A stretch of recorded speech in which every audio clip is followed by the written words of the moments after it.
hari ini kita dari kelompok 1B untuk agenda 3, kita akan membahas tentang tantangan digitalisasi absen kehadiran terhadap kinerja pegawai.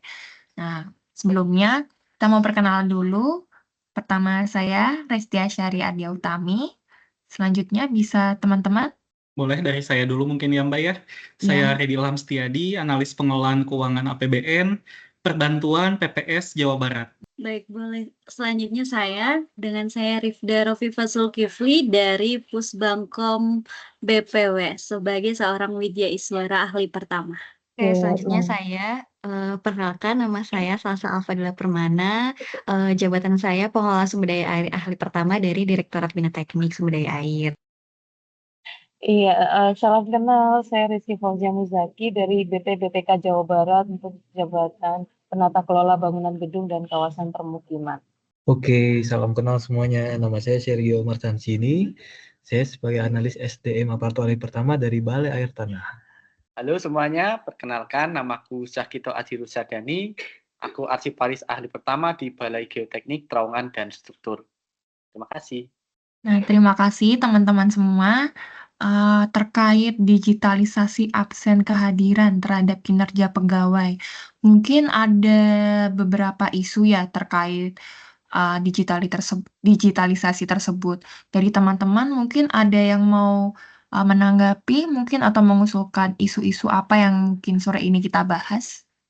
Sempat memang ada pemeriksaan dari Sekjen ya terkait manipulasi data. Sebenarnya yang dimanipulasi di sini itu waktu masuknya jam masuk gitu. Jadi memang sebenarnya kalau kita nggak dikasih tahu sama Sekjen, belum tahu tuh cara memeriksanya, memang dia manipulasi data atau tidak kayak gitu kemarin. Tapi tindak lanjutnya yang bagi pegawai yang manipulasi data itu udah diberikan teguran juga gitu. Jadi ada juga kan memang pegawai kadang foto tidak menggunakan wajah. Nah kemarin itu juga Bravo masih bisa kita persesi di luar radius, masih bisa persesi. Tapi dari Pusdatin sudah ada update informasinya, memang sesuai radius yang ditentukan sekarang gitu. Tapi mungkin kalau sekarang masih belum bisa mendeteksi foto ya dari sistemnya. Foto misalkan kalau orang pakai foto di foto gitu, bukan foto real time, masih belum bisa terdeteksi di aplikasi. Dan mungkin kalau kita ngecek manual sih rada susah juga sih. Itu yang masih ada bugs dalam aplikasinya yang bisa menjadi celah untuk kecurangan. Oke, jadi itu yang tahu sebenarnya bisa juga sih menjadi isu.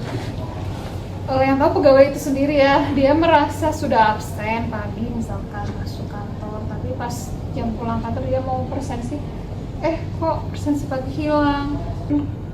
Kalau ini bisa jadi ya kayak setiap bulan atau setiap minggu gitu, bisa jadi disosialisasikan lagi ya terkait tata cara penggunaan Bravo, mungkin SE-nya terkait penggunaan Bravo, peraturannya, SOP-nya, atau enggak juga mungkin bisa teman-teman CPNS nih bisa ada ide istilahnya bikin buku pedoman, buku saku lah yang menarik itu terkait sosialisasi absen kayak gitu.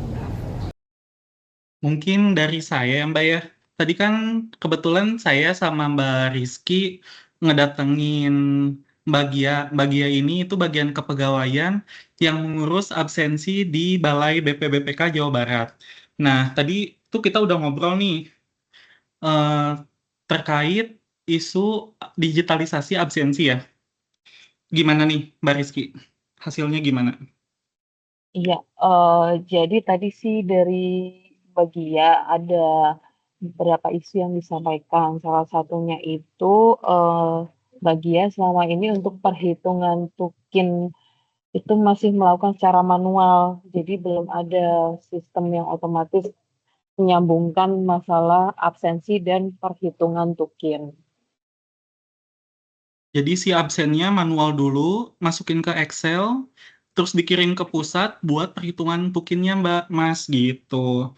Terus selain itu juga ada beberapa bug sih dari si aplikasi Bravo-nya. Jadi ketika ada beberapa teman-teman yang absen, itu mereka tuh udah kayak percaya gitu, udah ngabsen, udah ke-save. Tapi ketika mereka pulang tuh, si data yang absen masuknya tuh nggak kesimpan gitu. Ya, kan tadi udah selain 2 hal itu, tadi Mbak Gia juga ngebahas tentang si karyawannya kurang literasi ya Mbak ya, Mbak Rizky? Iya. Jadi, masih ada kayaknya beberapa karyawan yang kurang paham nih, gimana sebenarnya, standarnya ambil foto yang disetor untuk absensi gitu ya. Karena kadang ditemukan katanya objeknya bukan muka gitu. Atau kadang juga dari foto yang difoto. Nah itu Jadi si sistemnya tuh masih kayak kurang bagus untuk mendetek wajah si pegawainya ya Mbak ya? iya. Dari obrolan saya, Rizky sama Mbak Gia, tadi sih ngejelasin 3 hal itu sih. Jadi solusinya dari Mbak Gia tuh gimana nih teman-teman CPNS di sini ngasih ide cara mengatasi masalah-masalah yang ada gitu. Gitu aja sih Mbak. Makasih Mas Freddy dan Mbak Rizky atas tanggapannya terkait isu-isu absen digitalisasi sekarang ya. Dari situ kita dapat simpulkan ada 3 isu yang diangkat. Yang pertama terkait manipulasi data, masih terdapat manipulasi absensi terkait objek selain wajah pegawai. Jadi foto itu nggak pada absen wajah nih, tapi malah foto pohon, motor, dan lain-lain. Yang kedua, literasi digital. Kurangnya literasi digital pegawai terutama CPNS untuk penggunaan aplikasi Bravo, seperti kayak teman-teman lupa absen padahal udah ada reminder di HP-nya untuk absen pulang dan datang. Lalu yang ketiga, kendala teknis terkait sistem aplikasi Bravo PU mengalami gangguan. Nah, ini cukup riskan ya teman-teman karena bisa jadi waktu kita udah absen di Bravo, ternyata data itu nggak tersimpan karena adanya gangguan sistem. Dan ini pun kenapa sih cukup riskan? Karena dia akan berpengaruh pada perhitungan tukin untuk bulan berjalan, seperti itu.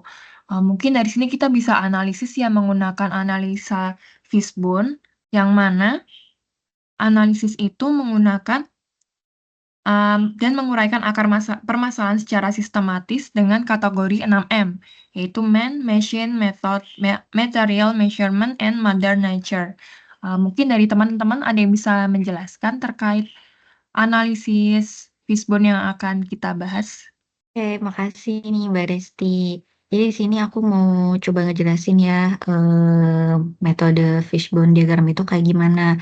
Nah, jadi kita tuh di sini biasanya tuh mulai dari bagian ekornya ya, di mana ini tuh ada dari Mother Nature dan juga measurement. Nah, ini tuh biasanya tuh bisa jadi apa? Analisis paling dasar untuk mempengaruhi stabilitas sistem secara keseluruhan.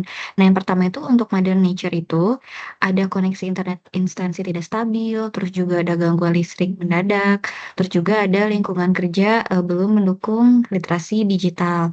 Nah, terus juga untuk poin yang measurement itu, yang pertama tidak ada audit keabsahan data, terus juga ada indikator kinerja sistem, terus juga tidak ada dashboard monitoring real time. Boleh nih teman-teman yang lain penjelasan fishbone diagram tuh kayak gimana? Oke, Mbak Salsa tadi itu menjelaskan bagian ekor ya.